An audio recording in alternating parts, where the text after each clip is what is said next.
We are talking about how to be a good partner in a romantic relationship. Like, oh no, darling, are you okay? Did something happen? Our dogs or cats can pee or poo anywhere. They can take a piss on our bed and we're just like, you sweet potato. But how come when it comes to our partners, we just automatically say, why are you trying to hurt me? Why are you trying to hurt me? Why you are don't you love me anymore? And oftentimes arguments are really just misunderstandings. Two entirely different people trying to coexist and finding out how different they are. So I think they deserve just as much attention as we give all our other responsibilities. water your relationship, walk your relationship like you walk your dog or you water your plant.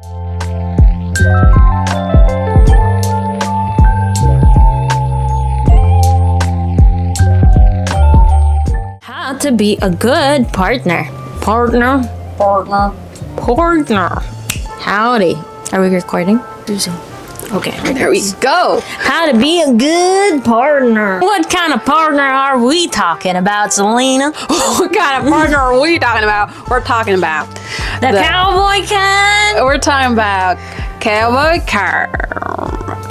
Okay, so I think we're talking about the romantic relationship kind of Yes, we are partner. talking about how to be a good partner in a romantic relationship. Lens. Yes. Yeah, so I guess we can dive into what tips do we have on how to be a better partner, because for a lot of us out there, maybe we're in relationships and we want to improve our communication styles or how we can be better for each other, right? Or maybe you're curious about like how you can be better for your future partner. So even if you're not in a relationship right now, you can do in your research and making yourself be that person who works on themselves before getting into the relationship. All right. So dive into the first one. now the first one is one of the most important ones that originated this concept from the Gottmans. We love the Gottmans. Yeah, we love them every other video, don't we? So again, they're two of the most prolific relationship psychologists. therapists. They've produced so much research. It's amazing from their lab. So go check them out everywhere. So this concept is responding to bids.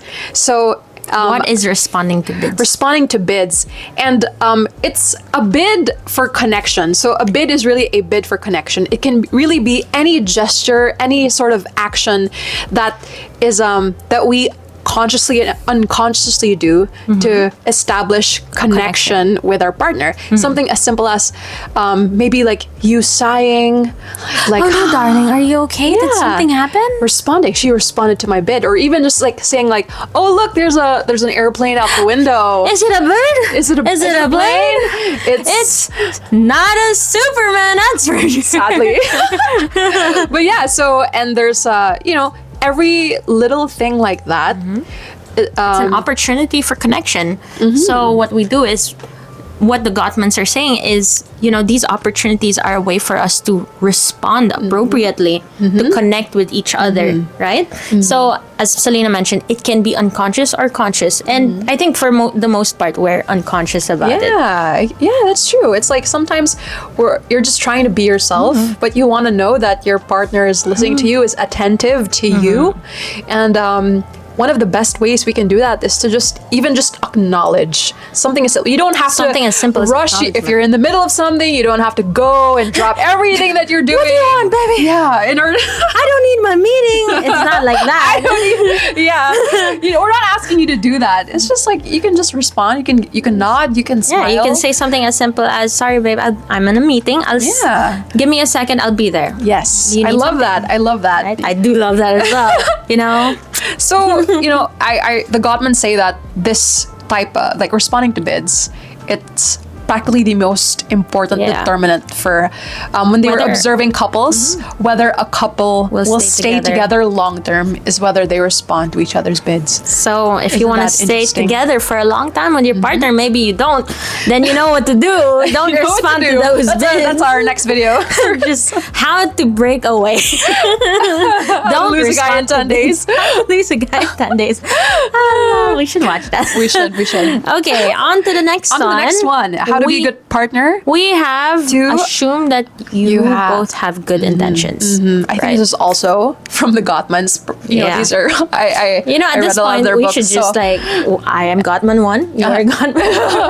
so we're big fans. So Yeah. yeah, like I think this concept of assuming that the other person has good intentions. Now this is so hard to do actually.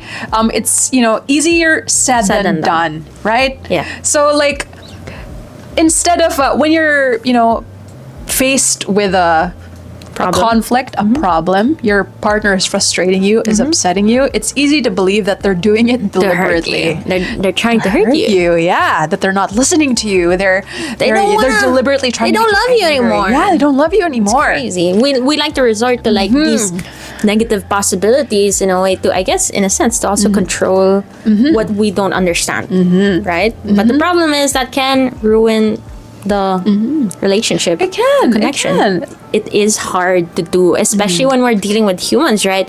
But then when you look at, for example, for pet owners out there, right? This is something we naturally do. Our dogs or cats can pee or poo anywhere. They Yeah. can take a piss on our bed and we're just like, you sweet potato. I love you I and love your you piss so much. factory. I'm petting him right now. Actually, you guys Yeah, can't see, but there's a so- little potato here. If you look at this potato, Oh my goodness, potato! this lovable potato. Say My hello. little child. Thank you for being here today. So we have a tendency, right? We assume like they're not trying to do it to hurt us. They're just sweet potatoes. Yeah. They can't help it. They can't help it. They just don't understand. They just So don't understand, it's- and that's how we treat our pets, right? Yeah. But how come when it comes to our partners, we just automatically say, "Why are you trying to hurt Why are you trying to hurt me? Why You are don't you love me Yes, anymore." it's so interesting It's how we do that. over. It's often a reflection of how we feel about ourselves, but that's an entirely different video. Yeah, so I think that's a really good point. Yeah. It's really maybe see your partner the same way you would see your dog. I love that. I love that. Like, and Wow, what a cute dog you are.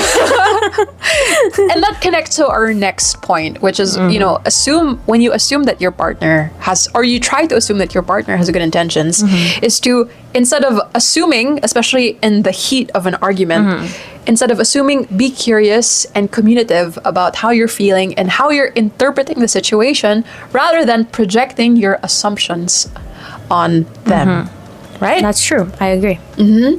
Taking accountability is a great way in in an argument to sort of simmer things down, like in a way where Paying attention to I statements instead of you statements. Like when let's say your partner leaves their socks on the instead of saying plate. you blank blank blank. You Yeah. can say I don't. Yeah. I feel uncomfortable and a little bit frustrated whenever I see those socks. Yeah, Boy, on my plate. why is it on the plate? Are they eating it? I don't know. Maybe that's happened. Break up. Yes, That is a- valid excuse. That is a red flag, boy. Explain your side, how you interpreted the situation, instead of assuming or calling them names, saying that projecting all of these experiences or feelings onto them. Okay. And then see what happens. See what they say. And oftentimes arguments are really just misunderstandings. Two entirely different people trying to coexist and finding out how different they are. So really, it's just a Amazingly enough, living in different environments can mean that we all have different ways of perceiving and thinking and doing, which doesn't necessarily mean it's a bad thing. It's just there are these differences that you can find a way to coexist with, right? So, and our next point is, I like this one, scheduling consistent time to spend with each other. Yes. So let's be honest, we are in a busy world. We are constantly doing something. We're constantly on our phones, constantly scheduling all of our work responsibilities, right? But for some reason, when it comes to our relationships, right, it's not something that we schedule. It's not something we take the time for or intentionally put aside time for, because we think, oh, our partners are always there. They're going to be there anyway when I come back from work. But our partners are just as important as our work, as our responsibilities. They also need time. They need effort to be nourished. Yes. Right? We nourish our responsibilities by being there, by being attentive. We take notes for our classes, for our bosses, right? But how come we don't do that for our partners? Yeah. I think they deserve just as much attention as we give all our other responsibilities. So really reminding you guys, take the time to maybe schedule a date, even if it's just as simple as walking to the store to get some ice cream together. Yeah. At this time, at night, in the middle of like a crisis that you're having, crises or all kinds of conflicts and problems will always happen. But, you can also make the time to create a happy space for you and your partner within that crisis. I love how you put that, because just like, watering a plant or nourishing a hobby, in order to get better at like drawing, right? You have to draw every single day, or as take much as you time. can. Just Yeah. even, you don't have to draw the whole day, but you can maybe spend a few minutes. You'll get better if you do, though. Yeah, just like that, like relationships are the same. Yeah. Like you have to give time and effort, and like water your relationship, walk your relationship, like you walk your dog, or you water your At plant. this point, just treat Whatever. everything Treat like everything a dog. like a dog. Okay, so on to the next one. We have, This is also inspired and borrowed from the Gottmans. This idea is okay, to, Gottman too. Thank you for that.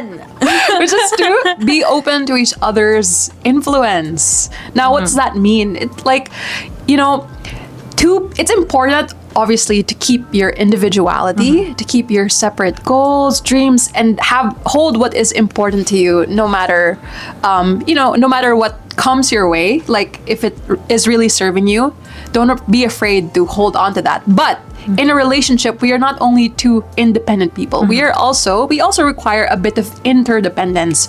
One of my favorite diagrams was like, a relationship isn't just this.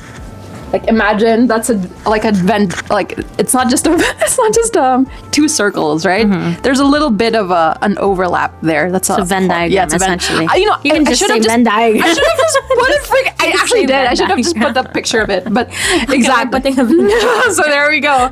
There's we need a bit of interdependence in order for it to be a healthy relationship. To show that we need each other. I think it's essential for people to know that there is value in the other person. Right? Like, be open to acquiring their interests or their hobbies, trying out things with them. Sometimes you find yourself maybe adopting their language, adopting some of their habits, and that's fine. Like, not, of course, You not don't to the have to like extent where everything. you erase your personality. You don't have to like everything. Yeah. But being open to seeing their interests or seeing the world from their perspective or their view, That's a basic empathy, right? essentially. Being willing so to hard, enter though. their inner world, understand things from their point of view. Yeah. Yeah. I love that. So for our last one, we have don't be afraid of arguments. So this is something We're very- I love to talk about. Bella's very passionate about Yeah. arguing. She's very good at it too. But when I say arguing, right, it's not like to tear each other down. Oh, I'm here to push down all my beliefs and my opinions on you. No, I mean expressing your frustration, your feelings, your maybe your anger, because we do feel anger, right? Especially when we feel like something was broken, like maybe our trust, maybe if our desire to engage the person was disappointing, we can feel disappointed. So these are all opportunities that you can express in an argument. It doesn't have to be explosive and destroying each other. Sometimes it can just be saying, I like what Celina mentioned, I am so frustrated by the fact that you put this sock on my plate. Sorry, that's a bad example, but you know what I'm saying. So really just having the mindset that arguments are not something to be afraid of. They're not something you have to push aside, right? There's a tendency, especially when we're busy, right? I don't have time for you right now. Don't get your frustration out of my face. No, it's something that we can easily solve just by saying, I'm sorry, what would you like to talk about? Right? It's nice to hear that from someone, to hear that they want to listen to your frustration, to know that you can trust this person with your frustration, disappointment, and your anger. Really builds that connection. Yeah. Because it's right, as we always like to and we have touched on in previous videos. You can check it out in our Yeah, other videos. Arguments are like windows into the person's life, into the person's Their individual experiences and needs. I love that. Their boundaries. Yeah, what need are they not getting? What needs are not being met? Yeah, in the moment. And how can you guys adopt like a way to compromise, to meet each other in the middle, not to like force each other to do what you want, but to be able to meet each other. Because again, a relationship it's a two-way street, right? Yeah.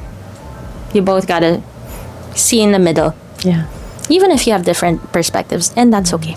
So I hope you guys like our We tips. hope you enjoyed those. We love talking about relationships. No, we are not in a relationship with each other. Just to clarify that. We besties.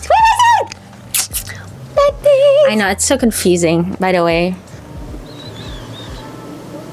Thank you. Dig, dig, Like dig, and dig, subscribe. Dig, dig, like and subscribe. We're besties. But we're Just letting besties. you know. Just besties. Okay. Bye! We have to remind them every now and then.